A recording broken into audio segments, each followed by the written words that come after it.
Hey, how's it going? This is your Daily Sweet Talk for November 23rd, 2023. Who never gets paid for a day's work? A night watchman. Hey, happy Thanksgiving. I made cookies for the first time today in my life. They turned out mixed. Whatever. Anyway, let's talk about The Amazing Spider-Man 3. Doesn't exist. That's not a movie. They wanted to do it like a whole thing, and they still are. But it's not. Maybe it's that world. Who knows? Who knows what Sony's up to? Who cares? More. That's the better question.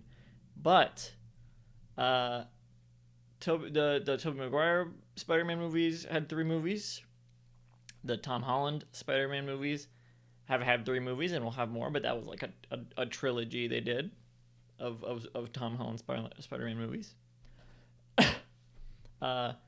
Andrew Garfield just had 2, kind of a weird number. So when they brought back a lot of the villains from those Spider-Man movies for Spider-Man No Way Home, they had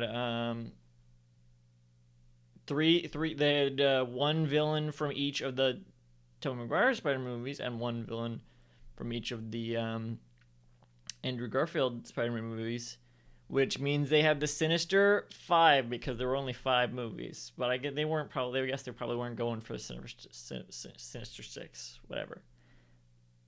They could have, because there was more than there were 2 villains in Tobey Maguire Spider-Man 3, and there were 3 villains in Andrew Garfield's Amazing Spider-Man 2.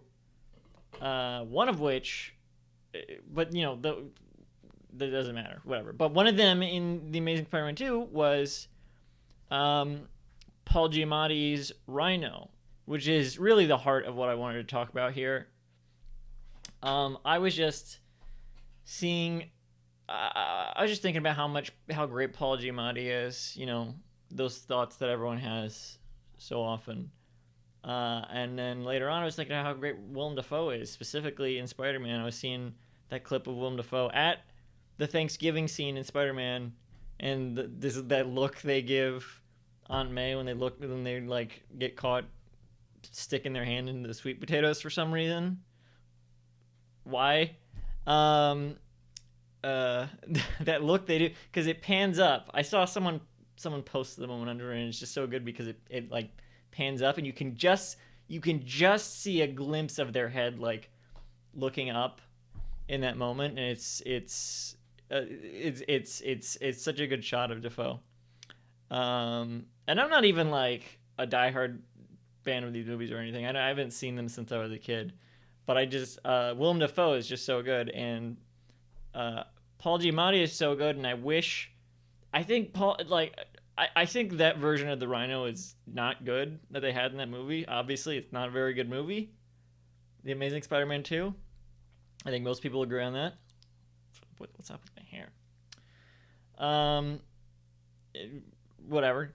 People can like what they like, but I'm just saying that's kind of the popular consensus is not a very good movie. But they were going to do a Sinister 6 in that world with Paul Giamatti's Rhino, probably, and other things.